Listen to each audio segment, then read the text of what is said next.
పిల్ల ఆ వైపు, నేను ఈ వైపు, మా ఇద్దరి మధ్యన ఒక పెద్ద స్క్రీన్. నాకు పిల్ల కాలు మాత్రమే కనిపిస్తుంది, పిల్ల కనపడడం లేదేమిటా నేను దిగాలు పడిపోయాను. ఇక ఆ పిల్ల తల్లిని చూశారు, మంచి విగ్రహ పుష్టి. పిల్లని శాంతం చూడాలని నేను ఆవిడతో గట్టిగా చెప్పగలనా? పిల్ల తాలూకు ఏదో ఒక అవయవం చూపిస్తామని వాళ్ళ అమ్మంది. దాన్ని బట్టి పిల్ల రూపురేఖలు మనం ఊహించుకోవాలి కాబోలు. పిల్ల ఏ అవయవం చూపించమంటారని మళ్ళీ వాళ్ళ అమ్మ అడిగింది. నేను అలా ఆలోచించి చూశాను. పిల్ల కాలు మాత్రం చూపిస్తే చాలండి అని నేను వాళ్ళ అమ్మతో చెప్పాను. కారణం, శ్రీరాముడు సీతాదేవిని చూడడానికి వెళ్ళినప్పుడు దశరథుడు కూడా ఇలాంటి ప్రశ్నే వేసేట. ఆ రోజు శ్రీరాముడు చెప్పిండే నాకు గుర్తొచ్చింది. నేను ఆ సమాధానం చెప్పాను. అవన్నీ ఆ కాలంలో మాటలు అనుకోండి. ఈ కాలంలో మేము అలా అంటే మీరు ఊరుకుంటారా చెప్పండి? రతి రెడీ అవుతోంది, వచ్చేస్తుంది. అయ్యో, రతి అంటే వీడొచ్చాడేమిటా అనుకుంటున్నారా? వీడు మా పక్కింటి కుర్రాడు. ఇంజనీరింగ్ చదవడానికి పట్నం వెళ్ళబోతున్నాడు. మంచి కుర్రాడు, ఉంచిందలేస్తాడు, సిగ్గెక్కువ.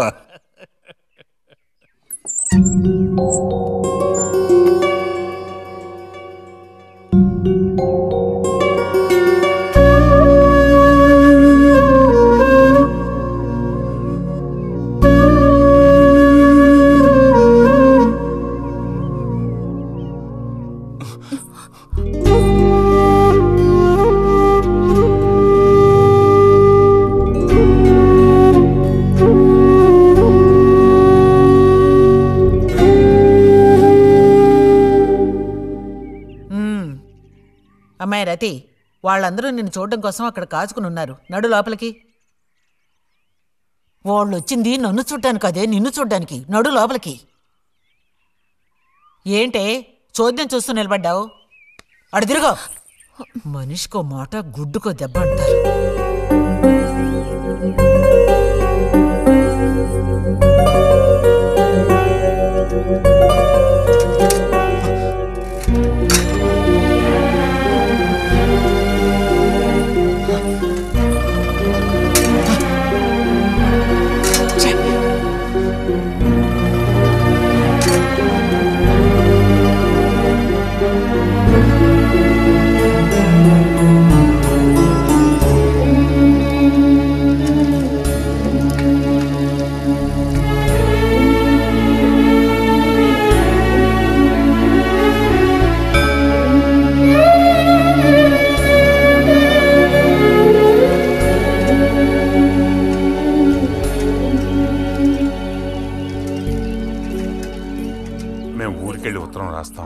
అలాగే అలాగే వెళ్ళొస్తామండి. మంచిది, వెళ్ళిరండి.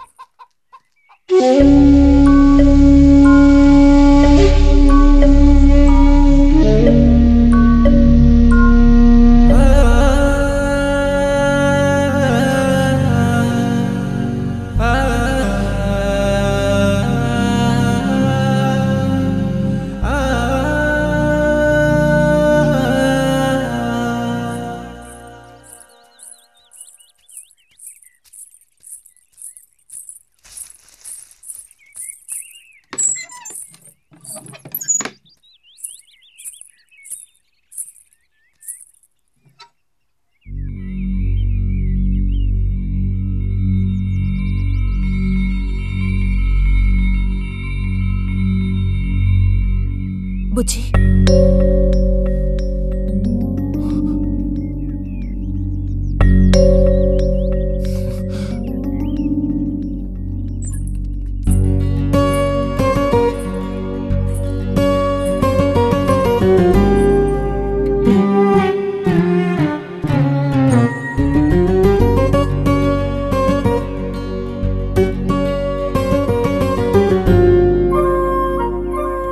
వాళ్ళ పెళ్లి చూపులకు వస్తే నీకెందుకు నా మీద కోపం?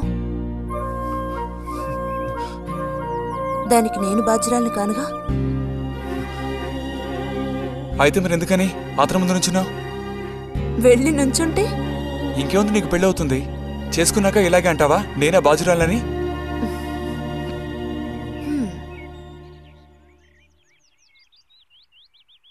సావిత్రి, రెండోదినా, ఇదిగో మా అన్నయ్య నీ ఇల్లు నవ్వులుతున్నాడు కానీ నీకు చెప్పడానికే. నాకు మాత్రం ఆ అబ్బాయి బాగా నచ్చాడు. వాళ్ళు అసలు అమ్మాయికున్న సర్పదోషం గురించి పట్టించుకోనే లేదు. ఏదో ఉన్నంతలో అమ్మాయికి ఏ కొరత రాకుండా చూసుకునే స్తోమత ఉంది కదా. అదుంది. మరి అప్పుడైతే ఇక దేని గురించి ఆలోచించక్కర్లా. వచ్చిన అతనికి నువ్వు నచ్చావా? నచ్చుండొచ్చు. అతను నీకు నచ్చాడా? ఎవరు? వచ్చిన అతను నచ్చలేదు. ఇష్టం లేని వ్యక్తితో నువ్వెలా కాపురం చేయగలవు? అలాంటి అతన్ని ఎందుకు పెళ్లి చేసుకోవడం? ఎవరన్నారు నేను అతన్ని పెళ్లి చేసుకుంటానని? చేసుకోవా? చెప్పు, చేసుకుంటావు లేదా?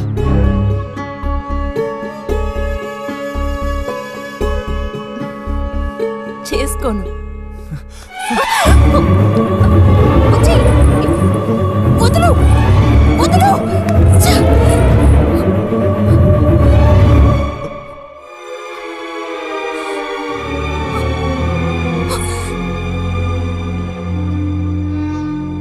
ఇంటికి పదవే.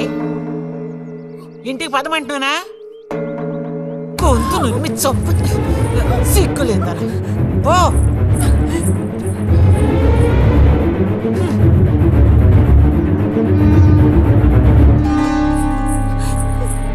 ఏంటమ్మా, ఏమైంది వదినా? నీ సుపుత్రుని అడుగు. ఇలా చూడు, ఇవాళతో అన్ని తెగిపోయాయి. నా కూతురు నేను అదుపులో ఉంచుకుంటాను. నీ కొడుకు గనక మళ్ళీ నా గడప తొక్కాడో తర్వాత ఏం జరుగుతుందో నాకే తెలీదు.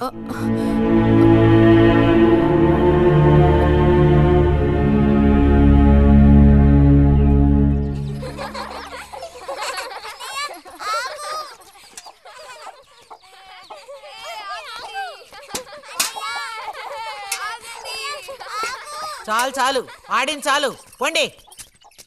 ఇప్పటి వరకు ఇలా ఆటలాడి మా కొంప ముచ్చింది చాలు. పొండి మీ ఇళ్ళకి. చెప్పేది మీకు కాదో, ఇంకోసారి మా ఇంటికి వచ్చారంటే మరీ అది దక్కదు. పొండి మీ ఇళ్ళకి. ఎందుకే వాళ్ళ మీద విరుచుకుపడతావు? మీరు వెళ్ళండి నాయన, వెళ్ళండి. అనవసరంగా పిల్లల మీద నీ కోపం చూపించద్దే అని నీకు ఎన్నిసార్లు చెప్పాను. మరి ఇంకేం చేయను? ఎత్తుకొని ముద్దులాడినా? తప్పే ఉంది. ఇంకో 2 రోజుల్లో ఆ బుజ్జిగాడు కాలేజీకి పోతాడు. అంతవరకు నీ నోట మాట వినపడకూడదు. విన్నాను, నిన్ను ఇక్కడే చంపి పాచేస్తాను. జాగ్రత్త. అందరికి తేరగా నేను ఒక్కతినే దొరికాను. నా కర్మ.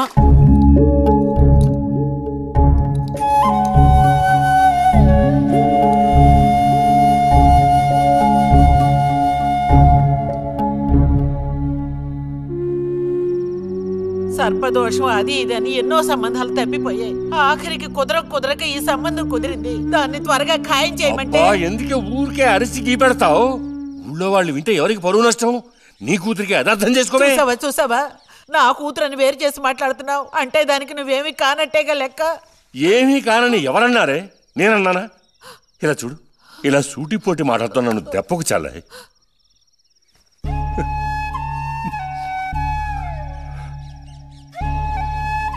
నాలో ఉన్న తపనేంటో నీకు అర్థం కావటం లేదు. ఓ కథాకార్యం అంటే దానికి ఎవరున్నారు చెప్పు? తోబుట్టువే సాయం చేయలేదంటే ఇక ఊళ్ళో వాళ్ళు ఎవరు సాయం చేస్తారు? అయ్యో, సాయం చేయనని ఎవరన్నారే? ఇంతకీ నీకు ఆ కుర్రాడు నచ్చాడా? బాగా నచ్చాడు. సరే, నేను వెంటనే ఖాయం చేస్తాను. నువ్వు కంటతడి పెడితే నేను తట్టుకోలేనే. కాస్త నిబ్బరించుకో.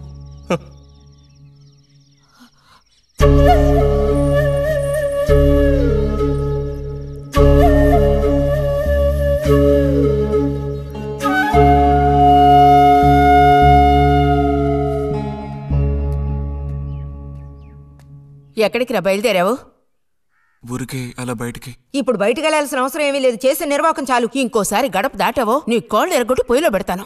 పరువు ప్రతిష్టలు గంగలో కలపడానికే పుట్టాడు నా కడుపున. ఎన్ననుకున్నా ఇప్పుడే లాభం ఒకయ్యా. ఎంత చెప్పాను ఊరికే గారాపం చేసి వీడిని పాడు చేయకోని. ఇప్పుడు ఆఖరికి పరువు తీసి పారేశాడు. పొర లోపలికి. బయటికి బయలుదేరట.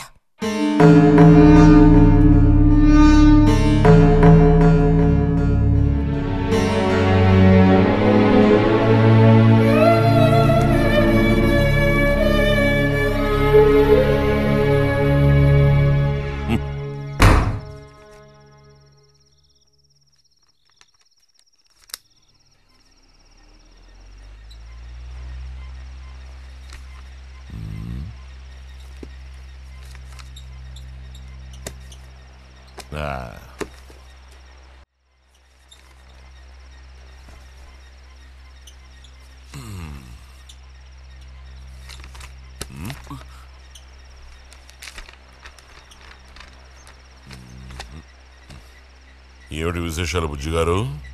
ఏమీ లేవు.